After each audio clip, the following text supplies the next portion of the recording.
What's up, guys? Welcome to Wasted Space, and I'd hope you do recognise what this is, right? If you played Mass Effect, please tell me you recognise it. It's supposed to be a Nomad, okay? It's a long Nomad, and I didn't get the scale quite right, but it's a Nomad. Mass Effect's kind of cool, Mako looks cool, a bit more iconic, but this thing, I had to build one. And then the wheels came off. Again, for those of you that don't know, this is a bit of a running theme with the wheeled vehicles I make, is the wheels just come off at random. I lost the plot testing this one and trying to record it because space engineers had no idea what it wanted to do with it. So as you probably figured out by this point, this is a large grid and a small grid combined, and those always work great. Clang loves them. And they're also really good for car surfing. This is one of the occasions where, because you can't use the handbrake, well you can, but if you press P, it unlocks the two grids and a massive mess ensues. It rolls away from you quite often, and then the wheels come off. There's nothing there, it didn't hit anything, god damn it. And you'd think that would be enough for now, but no, Clang has one final word. Now we want to be over there, over that direction. Run, my little man, run, you can catch it. Facepalm your heart out. I was kind of enjoying myself at this point in a sort of self-deprecating, ironic fashion. So this seems to all be down to the fact that it's a small grid and a large grid combined. You guys have probably already figured that out by the size of the blooming wheels. They're made by Modern Colin, by the way, the all-terrain wheel set, really, really cool, and for this build, kind of set it off, made it alive. And down the centre of this entire craft is a large grid. And then I've wrapped the entire thing in small grids. That door there we're looking at, dual rotor door, we'll have a proper look later, but it's important to notice that I just opened that, because this is the same vehicle, flipped back on its head again, and forgot to close it. So I think we're going to see a bit of, yep, very nice long shots, yep, no hills up in head. There we go, there's a bit of the door. Goodbye. Now this one's probably my own fault, because I did leave the door open, which also means it's not rotor locked, but hey. At least I'm having a good time, right? Look at him, happy little fella. You just drove into a tree. Well, if you were driving. Dunno. And then the wheels came off. Hey!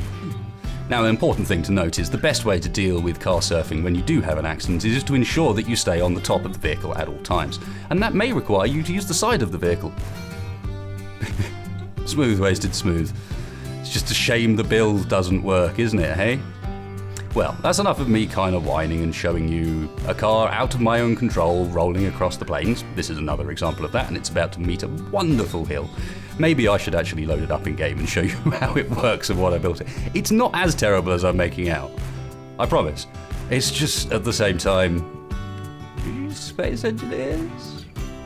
Space engineers. Go on, dude. You can survive. Make it. Again, there's no one driving that. It ran away from me, so I was like, oh, it's B-roll time. I'll just follow it with the spectator camera. But that's enough of the silly clip. Well, maybe not all of them. There might be some more at the end. But let's actually go and have a look at this properly, shall we? So let's take a bit of a closer look at this thing, and I'll admit, a lot of liberties have been taken. It's Space Engineers, there are some things you just can't quite recreate angle-wise. So the front end is more boxy than it should be. It has kind of a, not only does it have this forward-facing slope, it's got a sideways-facing slope as well, and I couldn't really recreate that quite how I wanted. Same with the window, although Wedgie did this because I got so frustrated with the glass. I was like, help me, Wedge-Jaw! And he is very good with glass. He did this window and also this sort of tunnel intake, sort of almost air ram on the top, except it's in completely the wrong place for a ram scoop. But either way, sort of some of these details and this awesome looking half ground down wheel here that looks perfect as just a little hatch on the back. So we can greeble all we like, and I think we did a pretty good job of the greebling. I think it is relatively recognisable. There's bits that just aren't right for the Nomad, and one of the main ones that I could have fixed, or not fixed, but could have avoided, is how long it is. This is like a stretch limousine Nomad. I didn't realise until you started putting it all together. I was like, oh dear, I've messed up. And the problem with messing up is if we go inside past the slightly dodgily projected ND1 logos and go in through the door, you'll see why that's a bit of a problem. So turn off the rotor locks, gotta have rotor locks these days, hit that button. Quite pleased with this two-stage door because it was really quite a nightmare getting a door that was long enough to actually allow you to walk up from the ground, and I don't know why I got my head kind of hooked around that, but I did. We have to be able to walk up from the ground, so just about opens up and just about tucks itself in amongst what is, as you can see here, half large, half small ship, really quite close to each other. So this one should be closed, I imagine. Yes, indeed. quite pleased with how this all tucks together and kind of just slots in really nicely, hopefully so you can't really tell it's there. And we come up inside, you can see the floor is now large blocks. So the main sort of chassis frame of this vehicle is large blocks, with those large wheels being the reason why I did it. The problem is, if I want to go up here and say just cut out a couple of blocks, the thing's going to fall in half and the entire structure that's built around it needs to be removed in order to paste anything back together again. So that would basically mean starting again. So there are a few liberties here and there, but generally I'm quite pleased with it, especially with the fact that there's actually a proper usable, like, big space for an interior. I couldn't even think of what to fill it up with in the end. We have got a few bits that are really important here, like how the damn thing stays together. This is half of it. At the back there are also some landing gear, which for some reason are off at the moment. Interesting. But yes, there's also landing gear that held this together, and that's how I did it originally. But trying to blend the two grids so you get the best of both worlds. You get the detail that you can get from a small ship, but you get the big wheels and the strong chassis basis that you get from the large ship. Despite the fact that that comes with some real big annoyances when it comes to, oh, I've got to change something, how am I going to do that? So that's enough looking around in here. I kind of ran out of ideas of what to do with the interior, honestly. Let's have a quick look at what's on our bars, because as I mentioned previously, one thing we do have as a bit of an issue, it's two grids locked together, so the camera does this. You can just get past it and zoom out, and that's a plenty good position to drive from. But you just got to be aware, if you get too close down angle-wise, it's going to start doing strange, annoying things. So we got the rotor lock for the door, very important. 8 and 9 are the timers to open and close the door, and then we've got her driving around, which you've seen a fair bit of already. What you probably haven't seen is the fact that, yep, on the back, we've got the bits that the Nomad has functionality-wise as well. So we've got our afterburners and we've got our jump jets. He says, realizing he hasn't actually shown any of this. So yep, on the back here, afterburners, and some of our jump jets, they're actually scattered along the side in a way that doesn't quite match the original. I mean, there is a bit in this location, it's just not that big, but it was kind of needed in order to give it enough lift for those thrusters to really do anything at all. And between the two of them, you can have quite a lot of fun, to be honest. It's quite a fun little car to drive around. Let's get into this position, let's turn those big thrusters on and just ham ourselves at a wall. Obviously, Ice Lake, not the best place to be driving, but hopefully, fingers crossed, it doesn't mess up on the live recording bit. Come on. Come on. Yay! There we go. And you can just hit 4 as well to give yourself a bit more lift. If we turn off 3 now, so that we start coming down.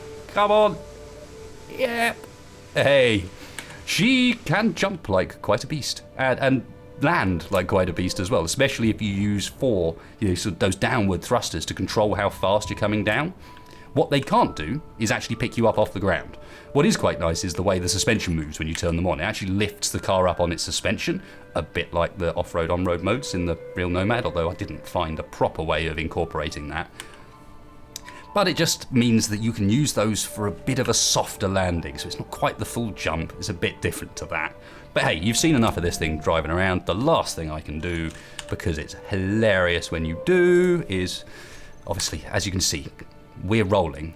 Guess what happens if I press P? In fact, that's a perfect opportunity. That's what I was trying to do anyway. I was going to go and turn off the connector. We press P to turn the handbrake on. Don't press P to turn the handbrake on if you're actually using it. Boop. Yes, that small grid is really, really confused as to what the hell is going on. And it just stays like that. So the whole point of this is I can now show you the chassis that sits underneath in the 2 pieces.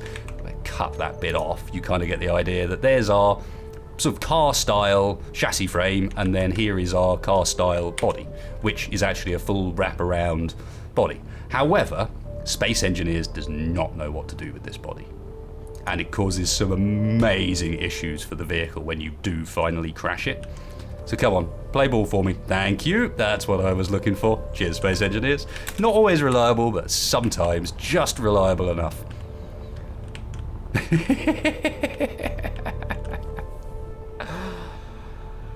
So yeah, it does this a bit. At least you kind of see some of the stuff we end up having to deal with, and that's why this video had the intro it did. Because I could just show you when it doesn't go wrong, but sometimes it's fun to show you when it does. And then, very basic, here's our little chassis that runs down the centre using the slab mod by Digi because we needed the thinness of those slabs. And because Digi's a really nice guy, he's also made sure the collision boxes for these things are perfect so that you can get the small ship blocks as close as you could possibly want. The only thing I didn't manage to do with this that I kind of wanted to was find a way of fitting a med bay in it somehow. But in reality, it would make the whole thing too tall. You can't, I would have to stick it on top of blocks instead of under blocks. And with the roof on, that would mean that the med bay sticks out about halfway through the ceiling. So, unfortunately not. You're just going to stay there like that. I know what I'm going to do then to finish up. Hope you enjoyed this one, guys. I'm trying to be a bit more live with my approach with these because I've had enough of Space Engineers going weird on me and me trying to cover it up with good footage. And as I said, sometimes these are the fun bits. Goodbye! Wow, this chassis is nippy when it doesn't have that thing sitting on the top. I might have to do more with this. Can we ramp off of it? Oh yeah, that's the answer. Let's ramp off of it. And as we're ramping off of it, I am going to switch to a bit more silly footage to finish up. But I will say, hope you enjoyed this one, guys. Bit silly, but sometimes Space Engineers is. If you did, there is a like button just down there. Please hit it. It really does help me in the channel out. Oh, there we go. She's losing the plot now. If you didn't like this video, hopefully you do like a bit of clang. Everyone likes a bit of clang, right? Then this like button's right next door. Feel free to spam away on that as well. If you're not subscribed to the channel, then please consider being so, because yeah, lots of content like this. I'm hopefully doing a lot more.